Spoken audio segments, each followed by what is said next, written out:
Have you ever caught yourself thinking, when did everything start feeling so serious? Maybe it happens while you're doing something as simple as folding laundry or reading the news. There's this quiet realization that somewhere along the way, laughter got a little quieter.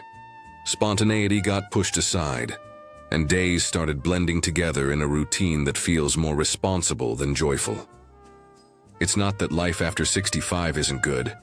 It's just that sometimes the vibrant, silly, lighthearted moments that once filled your days can slowly slip through your fingers without you even noticing. You get busy managing appointments, paying bills, keeping up with the kids or grandkids, handling the house. And while those are all important, somewhere deep down, there's a part of you whispering, I miss laughing until my stomach hurts. I miss waking up and feeling excited about the day. The beautiful thing is, you don't have to accept that quieter life as your new normal. Fun and laughter aren't reserved for the young. They're vital fuel at every age. In fact, studies show that laughter doesn't just lift your spirits, it actually boosts your immune system, reduces pain, eases stress, and can even improve heart health. Fun isn't frivolous. It's medicine. So today, let's have a real conversation, a heart-to-heart. Not about adding more tasks to your life, but about opening little windows for joy to sneak back in. It doesn't have to be complicated. It doesn't have to be expensive. It doesn't even have to be perfectly planned. Sometimes, all it takes is saying yes to moments you might normally brush off. Let's start with one of the most powerful and overlooked ways to invite more laughter into your life: reconnecting with playful people. Think about it. When you were a kid, who made you laugh the hardest? It probably wasn't the person lecturing you about rules. It was the one who was willing to be a little silly, who made funny faces, who dared you to dance in the rain. And here's the secret. Those people still exist. They might be friends you've lost touch with. They might be new acquaintances waiting to be made. Or maybe they're already in your life, just waiting for permission to be playful again. One way to start? Instead of asking someone, how have you been? A question that often leads to long sighs and stories about aches and politics. Try asking, what's the silliest thing you've seen lately? You'll be amazed how quickly the mood shifts, how people's faces soften, how laughter bubbles up naturally without forcing it. And speaking of shifting moods, another easy doorway back to fun is giving yourself permission to be a beginner. Again, somewhere along the road of adulthood, we got the idea that we have to be good at everything we try, that starting something new should come with instant skill, or else it's embarrassing. But remember when you were younger? How much joy there was in being gloriously, wonderfully bad at something, learning to ice skate and falling 10 times in a row, trying to play an instrument and making terrible squeaky sounds, baking a cake that collapsed but laughing at the mess you made. Being a beginner strips away expectations. It gives you permission to be playful again. And it can start incredibly small. Take a free painting class at the library, even if you've never touched a brush. Learn 3 dance steps from a YouTube video, even if your hips creak a little. Try singing along to your favorite songs while driving, even if you're off key. It's not about skill, it's about the sparkle you feel when you're doing something. Just because it's fun, you deserve that sparkle, not someday, not when everything else is finished. Now, today, even in tiny doses. Let's hold on to that thought for a second. The idea that joy isn't a reward you have to earn, it's a vital part of the life you're living right now. Sometimes all it takes to reignite that spark is to remember you're allowed to surprise yourself. Life doesn't have to feel predictable, even if the calendar looks the same. There's something almost magical about breaking your own routine, in small, delightful ways. Maybe it's choosing a different route for your morning walk, just to see a street you haven't looked at in years. Maybe it's picking up a new ingredient at the store and finding a recipe you've never tried before. Maybe it's watching a silly movie on a Tuesday afternoon just because you feel like it. These tiny surprises you give yourself, they matter. They're little reminders that life is still full of moments waiting to be discovered. And while we're talking about discovery, another beautiful way to pull laughter back into your days is through storytelling. Your stories. The funny, messy, touching, outrageous ones tucked away in your memory like little treasures. Too often we treat our past like a scrapbook that no one wants to flip through anymore. But here's the thing. People love stories, especially the kind that are rich with personality and a wink of humor. You don't have to be a professional speaker. You just have to share. Next time you're with a friend, a neighbor, or even chatting with someone in line at the store, drop a memory into the conversation. This reminds me of the time I accidentally wore 2 different shoes to church. Or, when I was young, my brother and I tried to build a raft, and it sank in 2 minutes flat. Watch what happens. Watch how their face lights up. Watch how the air between you feels warmer. Stories connect us in ways nothing else can, and telling them, not just holding them in your mind, brings them back to life. You bring them back to life. Now I want to pause here for a second because it's easy to think, well, that's nice, but I don't have funny stories. Or nobody wants to hear about my old adventures. But trust me, the moments you think are ordinary are often the ones that touch people the most. It's not about epic tales of heroism, it's about the realness, the humanity, the laughter, over burnt dinners, the surprise road trips, the friendships that made you laugh until your ribs hurt. And while we're on the topic of friendships, here's another simple but powerful shift. Seek out environments where laughter is part of the culture. Some spaces are built around seriousness, and that's okay when needed. But when you choose where to spend your energy, prioritize places that feel light, welcoming, and joy-filled. Maybe it's a casual walking group where jokes fly as fast as footsteps. Maybe it's a small book club that spends half the time laughing about how nobody finished the book. Maybe it's a weekly game night, a dance class, or even a group that meets just to swap life stories over coffee. The setting doesn't matter, nearly as much as the spirit you find there. You don't have to force friendships. You just have to show up in places where people are open to joy. And little by little, laughter finds its way in again. Because here's the quiet truth most people don't say out loud. Joy attracts joy. When you put yourself in environments that invite laughter, it rubs off on you. It reminds you that it's okay to loosen your shoulders, to laugh a little too loud, to enjoy life without apology. Let's sit with that for a moment. The simple but powerful truth that you deserve spaces where fun feels easy.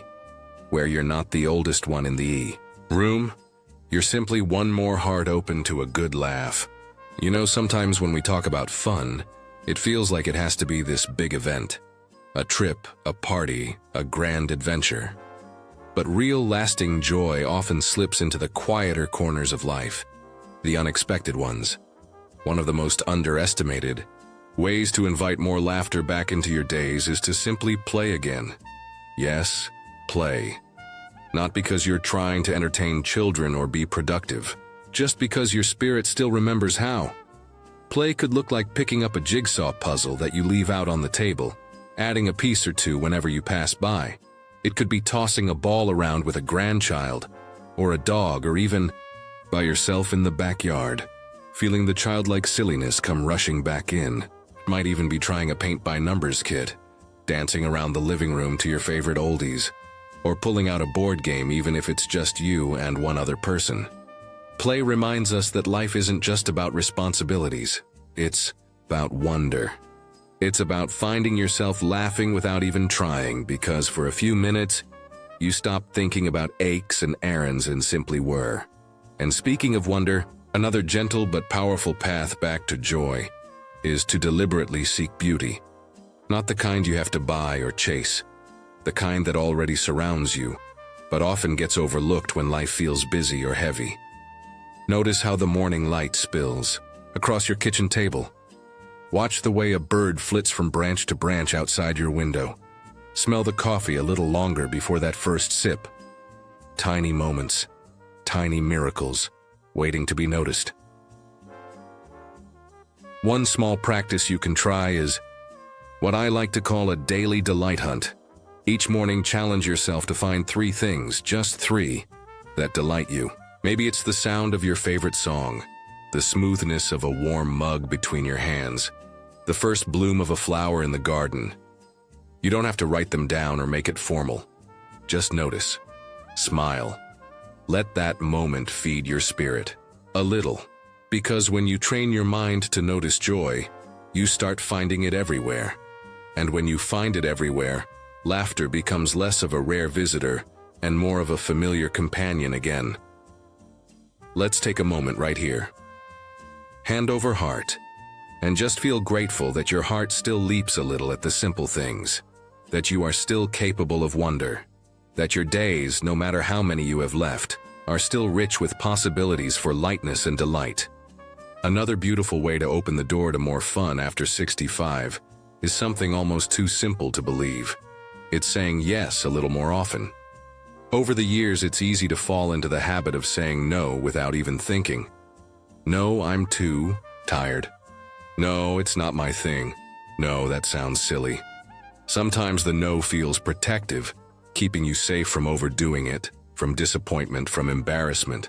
But what if hidden inside some of those no's are tiny invitations to moments you didn't even know you needed? A neighbor invites you to a backyard barbecue. A friend asks if you want to try a gentle yoga class. Your granddaughter suggests you learn a funny new dance together. Your first instinct might be to hesitate. But what if you pause just long enough to say, why not? Even once in a while. You don't have to say yes to everything. You don't have to exhaust yourself or push beyond what feels right. But giving yourself permission to say yes, to play, to try, to be a little spontaneous, can sprinkle your life with more sparkle than you ever expected. And there's something magical that happens when you start letting yourself say yes. People notice. Opportunities bloom. Suddenly there's more connection, more laughter, more stories to tell. You rediscover parts of yourself you thought had gone quiet forever, and you realize they were simply waiting for the right moment to stretch their wings again. Let's breathe that in for a second. That feeling of lightness that comes from choosing yourself, your joy, your wide open yes. And now, we arrive at something deeply important, because it threads through everything else we've talked about. It's the decision to create rituals of laughter. Not waiting for joy to happen by accident, but making it part of the fabric of your days. That might sound grand, but it's actually delightfully small. It could be starting every morning by reading a funny quote or comic strip. It could be calling a friend who always makes you laugh, even if just for 5 minutes. It could be keeping a laughter library. A few favorite funny videos, old comedy shows, or childhood memories you can revisit anytime you need to lift your spirit. Laughter is medicine. Not the fake forced kind, but the bubbling up kind that reminds you you're still alive. Your body feels it. Your brain feels it. Even your heart's rhythm becomes steadier and lighter after a good laugh. And best of all, laughter is contagious. When you laugh, you invite others to laugh too. You become a light, a magnet for joy, a quiet revolution against the idea that growing older means growing dull. Let's hold on to that for a moment. The idea that laughter isn't something you lose with age. It's something you choose with age. And now, let's settle into one last wonderful truth. Fun and laughter aren't bonuses for a good life. They're part of what makes life good. They're not distractions from the serious business of living. They're reminders of why living matters in the first place. Sometimes we forget that joy is a skill, just like cooking or swimming or speaking a second language. It takes practice. It takes willingness. It takes looking at an ordinary afternoon and deciding to add a little extra sparkle to it, even if no one else is watching. You don't need permission. You don't need a special occasion. You just need the decision, today, tomorrow, and again the next day, to water the garden of your own happiness. Imagine yourself a few months from now. You've tried a few new things. Maybe you laughed a little louder. Maybe you surprised yourself by saying yes to an invitation, or by singing in the car, or by playing a silly game with your grandkids. And imagine how different your days feel when you wake up knowing there's something waiting for you besides routine. Something a little mischievous, a little magical. That's the life you deserve. A life where the light in your eyes shines just as brightly at 65, 75, or 85 as it did when you were younger. Maybe even brighter, because now it's a light you've chosen for yourself. So take a deep breath with me, in through the nose and out through the mouth. Let's feel that little flicker of excitement, that tiny rebellious spark inside that says, I'm not done having fun yet. Because you're not. In fact, you're just getting started. And if this conversation today stirred something inside you, a memory, a smile, a dream you thought you'd tucked away, hold on to it. Nourish it, protect it, and most of all, share it. Share your laughter, share your light. Leave a comment below with one thing you're going to do to add more fun into your life this week. Maybe it's as simple as calling an old friend or dancing around your living room. Whatever it is, celebrate it. And if you found even a little encouragement here, please give this video a thumbs up. It helps more beautiful souls like you find their way to a little more joy too. Don't forget to subscribe if you haven't yet, because we're just getting warmed up around here. Here's to brighter days, bigger laughs, and the endless beauty of choosing happiness at any age. You're not just aging, you're blooming, and the world is so much better for it.